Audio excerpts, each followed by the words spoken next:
और इस वक्त की बड़ी खबर का रुख कर रहे हैं एफसीआई घोटाले पर। इस वक्त की बड़ी खबर है, मुल्क भर में करीब 50 जगहों पर सीबीआई की छापेमारी हो रही है। एफसीआई के अफसरान की चावल मिल मालिकों और अनाज ताजरों पर छापेमारी जारी है। गुज़िश्ता करीब 6 महीने से सीबीआई को खबर मिल रही थी। कल एफसीआई के डीजीएम राजीव मिश्रा की गिरफ्तारी हुई थी। 50,000 की रिश्वत देते हुए गिरफ्तार हुए थे एफसीआई के डीजी। एफसीआई के अधिकारी इन अनाज व्यापारियों और चावल मिल मालिकों से मिलकर घटिया अनाज और चावल ले रहे हैं, जो कि पीडीएस के लिए जाता था। इस वक्त की बहुत अहम खबर है, 50 ऐसी जगहें हैं जहां पर सीबीआई की छापेमारी चल रही है और पूरा मामला एफसीआई से जुड़ा हुआ है, जहां पर एफसीआई के अफसरान की चावल मिल मालिकों और अनाज ताजरों पर छापेमारी हो रही है,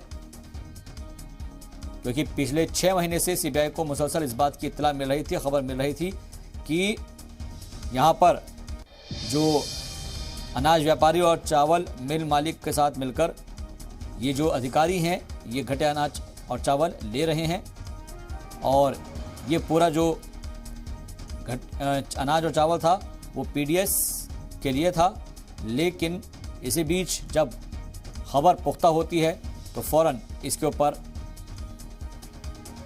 अमल में लाया जाता है और यहाँ पर कल एफसीआई के डीजीएम राजीव मिश्रा की भी गिरफ्तारी हुई थी।